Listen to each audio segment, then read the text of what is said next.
어느덧 무왕의 재위도 후반기로 접어들었습니다. 그동안 계속 신라를 치느라 국력도 소모했고 무왕은 잠시 전쟁을 중단하고 외교와 내정을 돌보기 시작합니다. 선덕여왕이 즉위합니다. 그러자 무왕은 그간 정비해 놓은 군사력을 바탕으로 또다시 신라를 치기 시작합니다. 하지만 이때 우소가 신라 장군 알천에게 붙잡히면서 실패하고 말죠. 지친 탓인지 무왕은 이후 세상을 떠날 때까지 더 이상 신라를 공격하지 않습니다. 나쁘게 말하면 긴장이 풀어지는 모습을 보이게 됩니다. 무왕 재위 후반기엔 여기저기 놀았다는 기록이 많습니다. 632년엔 벌판에서 사냥을 즐기고 신하들 데리고 술 먹고 궁녀들 데리고 뱃놀이하고 계속 띵까띵까 했다는 얘기만 나옵니다. 누가 봐도 사치입니다. 서동에서 왕이 되던 젊은 날의 총기는 이미 사라진 지 오래입니다. 무왕은 왕자들을 당나라 국학에 입학시키려 했던 이듬해 세상을 떠납니다. 그리고 이미 오래전 태자로서 국왕 수업을 받아왔던 의자가 왕위를 계승하죠.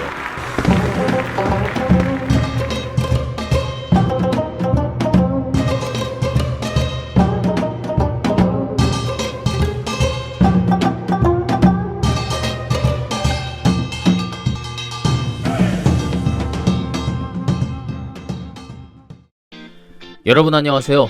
왕조 중심 꿀국사 꿀입니다. 지난 몇 시간에 걸쳐 41년간의 무왕시대 치세를 돌아봤는데요. 보셨다시피 신라를 향한 공격이 재위기간 대부분을 차지했습니다. 다행히 조정 신료들과 백성들의 뜻이 모두 모아져 전쟁을 수행하는데 별 어려움이 없었고요. 과거 관산성 전투와 성왕의 전사로부터 비롯된 신라에 대한 원한이 백성들의 마음을 모으고 정복 의지를 불태우기에 충분했던 겁니다. 재위 후반기로 들어서면서 어느 정도 안정을 되찾고 무왕도 많이 풀어지는 모습을 보입니다만 641년 젊은 의자왕이 즉위하면서 백제는 다시 한번 신라를 향해 그 횃불을 들어 올리게 됩니다. 무왕 시절에도 그랬습니다만 백제는 신라를 공격하고 신라는 대체적으로 밀리는 모습을 보이죠. 그러면 신라는 당나라의 손을 벌려 사태를 진정시키려고 합니다. 아무리 백제를 하더라도 당나라의 입김을 무시할 수는 없습니다. 당나라가 중재를 시도하면 일단 머리를 숙입니다만 얼마 가지 않아 또 신라를 공격하죠. 의자왕 때도 이런 패턴이 반복됩니다. 게다가 무왕 땐 3파전이었던 삼국의 관계가 의자왕 때는 백제와 고구려가 뜻하지 않게 연합전선을 취하면서 신라를 점점 압박하게 됩니다. 하지만 신라에 김유신이 등장하고 또한 당나라에서도 태종이 죽고 고종이 즉위하면서 국제정세가 이전엔 예상치 못한 방향으로 흐르는 거죠. 그러다가 여러분이 아시는 그런 결말로 가게 되는 겁니다. 그렇다면 백제의 마지막 임금 의자왕과 그간 잠시 멈췄던 신라를 향한 백제의 복수가 어떻게 재개되는지 살펴보겠습니다. 나라가 망할 때는 대부분 이 마지막 왕들, 또 마지막에서 뭐 두 번째, 세 번째 되는 왕들은 정상적으로 왕위를 승계해서 왕이 되지 않습니다. 누군가 점령군에 의해서 강제적으로 그냥 끌려와서 세워지고 그리고 결국 그 자신도 비참한 최후를 맞이하게 되는 것이죠. 경순왕도 그랬습니다. 다행히 경순왕은 후백제 견훤의 손에 의해서 세워지긴 했지만 나중에 왕건에게 나라를 바치고 편안한 일생을 마칩니다. 그런가 하면 이후에 고려의 마지막 임금들 창왕, 공양왕이 다 이성계의 손에서 강제로 세워졌다가 또 폐위되는 비운을 겪었고요.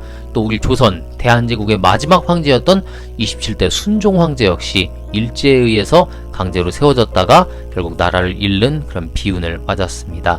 자, 나라가 망할 때는 이렇게 다 비참한 역사를 겪게 되는 것 같습니다. 이전에 신라 왕조를 개관하면서 나라의 마지막 임금들이 어떻게 세워지고 또 어떻게 나라가 망하고 폐위되는지 간략히 짚어드렸는데요. 그러고 보면 백제의 마지막 임금 의자왕은 제가 아까 말씀드린 이런 조건들에 하나도 해당되지 않습니다. 일단 아버지 무왕으로부터 정상적으로 왕위를 승계했고요. 이미 즉위하기 10년 전부터 태자에 책봉돼 오랜 기간 국왕 수업까지 받았습니다. 그리고 마지막 왕들을 보면 이미 실권이 하나도 없는 상태에서 즉위해 사실상 왕노릇을 제대로 못하는 경우가 많습니다. 고구려 보장왕, 신라 경순왕 다 그랬었죠. 하지만 의자왕은 아버지 무왕과 판박이라 할 정도로 강인한 리더십을 갖고 국정을 이끌며 신라를 공격합니다. 아마 이 당시 백제의 관료나 백성들 중 머지않아 나라가 망할 거라 생각한 사람은 없지 않았을까 싶을 정도로 나라는 안정적이었습니다. 또한 의자왕의 성품 역시 효심이 지극하고 형제간의 우애가 남달라 해동 증자로 불렸다고 하죠. 앞에 해동이란 말이 들어가는 걸로 봐서 의자왕의 인성이 이미 중국에까지 알려졌다는 뜻일 거고, 백성들 역시 이런 왕의 성품을 칭찬하며 그를 신뢰했다는 이야기가 될 겁니다. 의자왕 당시 국제 상황부터 살펴보겠습니다. 신라에서는 선덕여왕이 재위 후반기를 달리고 있습니다. 이때 이미 김춘추, 김유신 등 화랑 출신 귀족과 장수들이 조정 중심들로 활약하고 있었는데요. 647년 진덕여왕, 이어 654년 우열왕이 즉위하면서 신라는 이들을 중심으로 삼국 통일을 향한 발걸음을 조금씩 내딛고 있었습니다. 의자왕 즉위 이듬해 고구려에선 연개 소문이 정변을 일으켜 영유왕을 죽이고 그의 조카 보장왕을 즉위시킨 뒤 스스로 대망리지가 되어 사실상 왕이나 다름없는 모습으로 독재 정치를 시작했습니다. 649년 당나라에선 사실상 왕조의 기틀을 닦고 고구려와 오랜 전쟁을 치렀던 태종이 죽고 그의 아들 고종이 즉위하는데요. 이 고종, 한반도를 바라보는 시선이 전체적으로는 아버지와 비슷했지만 구체적인 면에서는 조금 달랐습니다. 결론적으로 한반도엔 더 좋지 않은 결과를 가져왔는데요. 의자왕은 이러한 국제적인 소용돌이 가운데 처음엔 고구려와 연합전선을 형성하며 아버지와 비슷한 리더십을 보였지만 재위 후반기로 가면서 본인의 교만과 더불어 급변하는 정세를 읽지 못해 결국 우리에게 망국의 군주로 기억되고 맙니다. 10년간 태자 수업을 받았던 만큼 즉위 직후 왕으로서의 포부와 행보는 매우 적극적이었습니다. 2번에 걸쳐 당나라에 사신을 보내고요. 또 전국을 순행하면서 백성들의 민심을 살핍니다. 그런 뒤에 자신이 직접 군대를 이끌고 신라를 공격해 미후 등 40여 개 성을 함락시킵니다.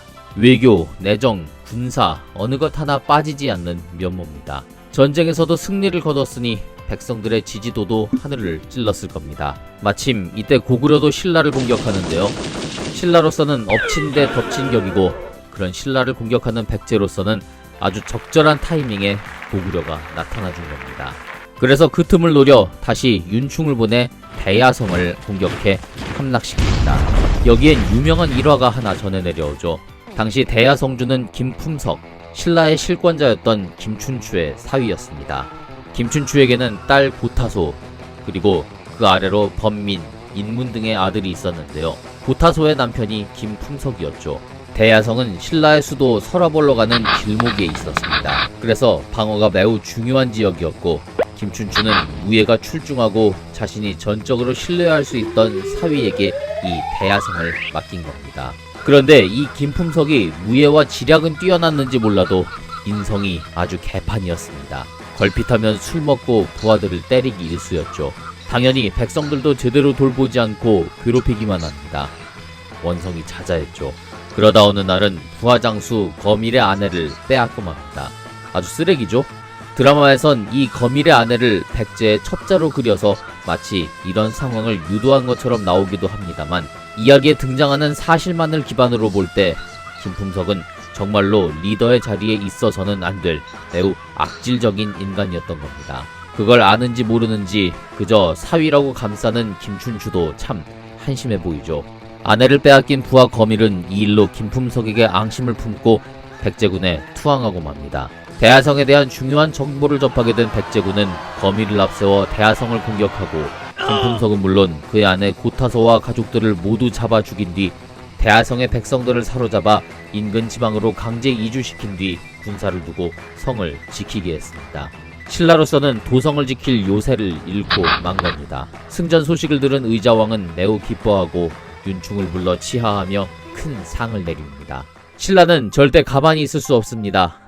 하지만 당시 군사력으론 반격이 쉽지 않았던 것 같습니다. 이번엔 고구려와 손을 잡고 백제를 협공할 요량으로 김춘추가 고구려로 갑니다. 아마 고구려로 떠날 때 죽은 자신의 딸과 사위에 대한 그런 그리움과 슬픔, 그만큼 백제에 대한 큰 적개심을 가지고 고구려로 갔을 겁니다. 그러나 막상 김춘추를 맞이한 고구려의 대망리지 연개소문은 신라와 손을 잡기에 앞서 이전에 신라가 빼앗은 중령 이북의 땅을 내놓으라고 하죠. 하지만 왕이 아닌 이상 김춘추가 연개소문 앞에서 그런 약속을 할 순 없었습니다. 설사 왕이었다 해도 땅을 내놓을 생각은 추호도 없었죠. 결국 연개소문은 김춘추를 그냥 가둬버립니다.